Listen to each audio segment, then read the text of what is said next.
നീ കഴിക്കുന്നില്ലടാ? ഇല്ല. കാലത്ത് ചായ തുടങ്ങിയ പ്രശ്നം വൈകിട്ട് അത്താഴം വരെ എത്തിക്കണോ? കഴിച്ചിട്ട് പോടാ. വേണ്ട.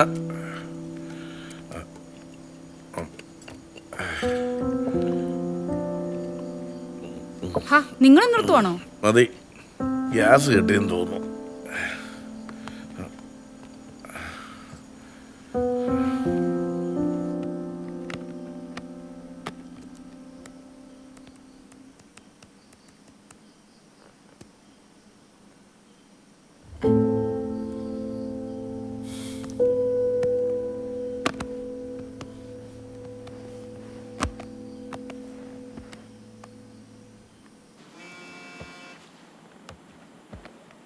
ജോയിലെ പറയൂ. സാറേ, പ്രോജക്റ്റ് വട്ടവും റിജക്റ്റ് ആയായിരുന്നു. എൻ്റെ ജോയിലെ ഞാൻ നിന്നോട് പറഞ്ഞതല്ലേ, content has to be fresh. Same സാധനം തന്നെ വീണ്ടും റീസബ്മിറ്റ് ചെയ്തുകൊണ്ട് എന്താണ് പ്രയോജനം? ഒരു പ്രയോജനമില്ല. സാറേ, ഞാൻ ഇനി എന്ത് ചെയ്യും? ആകെ ഒരു കാര്യം ചെയ്യാം. On my risk I will give you one more chance. But please mind, this is your final chance. Okay? ശരി സാർ.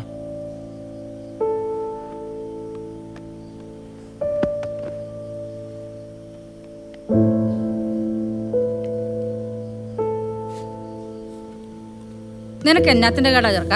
വന്നു വല്ലതും കഴിച്ചേ? എനിക്ക് വേണ്ട. അമ്മ ഒന്ന് ശല്യം ചെയ്ത് പോകുന്നുണ്ടോ? വന്ന് കഴിക്കടാ. നീ എന്തിനാണ് വിളിക്കാൻ പോകുന്നത്? അവൻ വിശപ്പെട്ട കഴിച്ചോളും. അവൻ പൈസ കട്ടാൻ ഞാൻ അവനെ വഴക്ക് പറഞ്ഞേ. ചോദിക്കാതെ പൈസ എടുക്കുന്നേ കക്കുന്നതിന് തുല്യ. അല്ല, എനിക്ക് അറിയാൻ മലയാട്ടി വെക്കാം. ഇവരെന്താ പൈസക്ക് ഇത്ര അത്യാവശ്യം? ഒന്നും മിണ്ടായിരിക്കും പപ്പാ. എല്ലാം മിണ്ടായിരിക്കാൻ. ഞാൻ അങ്ങോട്ട് വന്നോണ്ടല്ലോ. പപ്പ ഒന്ന് അങ്ങോട്ട് പോയേ. ഞാൻ പറയുന്നില്ല. 10,000 രൂപയുടെ കേസല്ലേ ഉള്ളൂ, 1,00,000 രൂപ ഒന്നും അല്ലല്ലോ. 10,000 രൂപയാണെങ്കിലും 1,00,000 രൂപയാണെങ്കിലും നിനക്ക് ചോദിച്ചിട്ട് എടുത്താലല്ല. ഇത് എത്രാമത്തെ 10,000 രൂപ? നിനക്ക് ഇതിന് മാത്രം കാശിന് എന്നെ ആവശ്യം? ഇതേ ചുമ്മാ കിട്ടുന്ന കാശൊന്നും അല്ല, അങ്ങനെ കഷ്ടപ്പെട്ടുണ്ടാക്കുന്ന കാശാ. എനിക്കറിയാം അങ്ങനെ രണ്ടറ്റവും കൂടെ കൂട്ടുമുട്ടിക്കാൻ പറ്റുന്ന പാട്.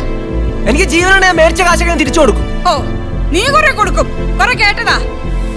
ജോലി, നിനക്ക് ഭക്ഷണം വേണോ വേണ്ടയോ? എനിക്ക് വേണ്ട. ആ വേണ്ട, കഴിക്കണ്ടാ. പട്ടിണി കിടന്ന് ചാവട്ടെ. നിങ്ങൾക്ക് എന്താ? വന്ന് തന്തേ തന്നെ യാതൊരു ബഹുമാനവും ഇല്ല.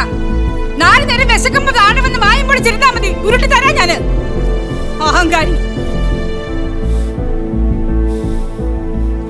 ഓഹോ, മഹാറാണി ഇതൊന്നും എടുത്ത് വെച്ചില്ലേ? ഇനിയിപ്പോ അതിനും എന്റെ കൈ വേണോ? എത്ര പറഞ്ഞാലും കേക്കത്തില്ല. ഞാൻ ചത്തു പോകുമ്പോ പഠിച്ചോളും. പപ്പ ഒന്നും കഴിച്ചില്ലല്ലോ, കുടിക്കാൻ എന്നെങ്കിലും എടുക്കട്ടെ? എന്നാ പപ്പ? ഒന്നുമില്ല. എന്നാ പറ്റി പപ്പ? ഒന്നുമില്ല. അയ്യോ, എന്നാ? എനിക്ക് എന്റെ നെഞ്ചും പുറവും കഴിച്ചു പൊട്ടുന്ന പോലെ. കർത്താവേ, നന്നായിട്ട് വേർക്കുന്നുണ്ടല്ലോ. എന്നാ പറ്റിയതാ? ഗ്യാസിന്റെ ആയിരിക്കും. ഗ്യാസിന്റെ ഒന്നും അല്ല. ജോയിലേ, ജോയിലേ, ഇങ്ങോട്ട് വന്നേ. അയ്യോ, ജോയിലേടാ, പപ്പയ്ക്ക് മേലെന്ന്. ഇരുന്ന് വേഗം. ഒന്നുമില്ലടാ. താക്കോലെടുക്ക, വീടിന്റെ. നമുക്ക് ഹോസ്പിറ്റലിൽ പോവാം. പിടിക്കും. പേടിക്കാന്നൂല്ല, ധൈര്യമായിട്ടിരിക്കപ്പാ. ഇപ്പൊ ഹോസ്പിറ്റലിൽ പേടിക്കാനൊന്നുമില്ല. കാരണം ഡോർ വേഗം ചെല്ല്.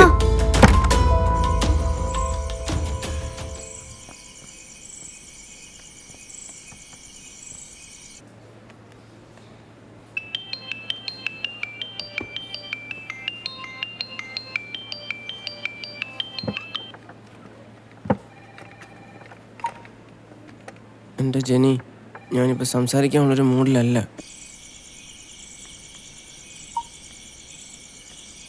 പപ്പയ്ക്ക് എങ്ങനെയുണ്ട് ജോ? എനിക്കറിയത്തില്ല. നീ എന്തിനാണ് ജോ പപ്പയോട് വഴക്കുണ്ടാക്കിയത്? ജെനി, ഞാനൊക്കെ ഭ്രാന്ത് പിടിച്ചിരിക്കുവോ. പിന്നെ സംസാരിക്കാം.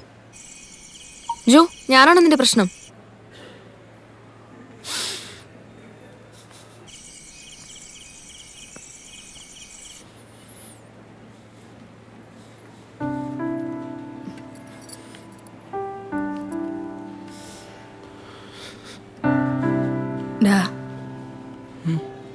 നീ പേടിക്കണ്ട.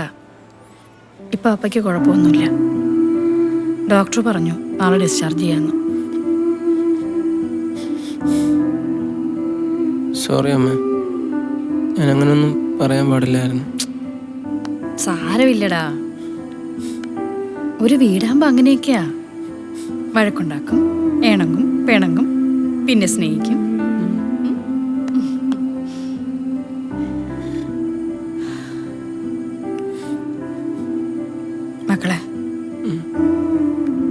അമ്മ ഒരു കാര്യം പറയട്ടെ.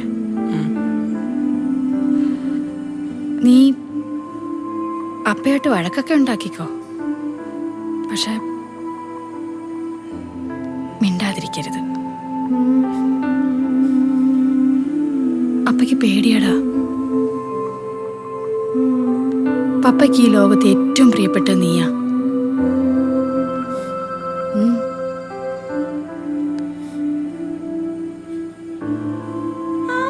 നിന്നെ പോലെ തന്നെ പ്രിയപ്പെട്ട വേറെ ആൾ അപ്പയ്ക്കുണ്ടായിരുന്നു, അപ്പയുടെ അപ്പ. എന്നെ കല്യാണം കഴിച്ചതിൻ്റെ പേരിൽ അപ്പയുടെ അപ്പയും തമ്മിൽ മിണ്ടാതായിട്ട് എത്ര വർഷമായെന്നറിയോ? എന്നിട്ട് ആ പേരും പറഞ്ഞ് എന്തെങ്കിലും അമ്മ വിഷമിപ്പിക്കുന്ന നീ കണ്ടിട്ടുണ്ടോ? അതാണ് നിന്റെ അപ്പ.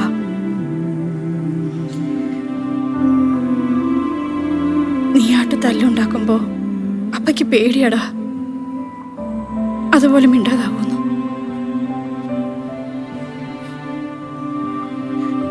സാധാരണ നീ വഴക്കിട്ട പിണങ്ങിപ്പോയിട്ട് തിരിച്ചു വന്നു കഴിയുമ്പോ ആ ചായയുടെ കഥ പറയത്തില്ലേ? ഇപ്രാവശ്യം നീ അത് പറഞ്ഞില്ലല്ലോ, അതാ അപ്പയ്ക്ക് വിഷമായ.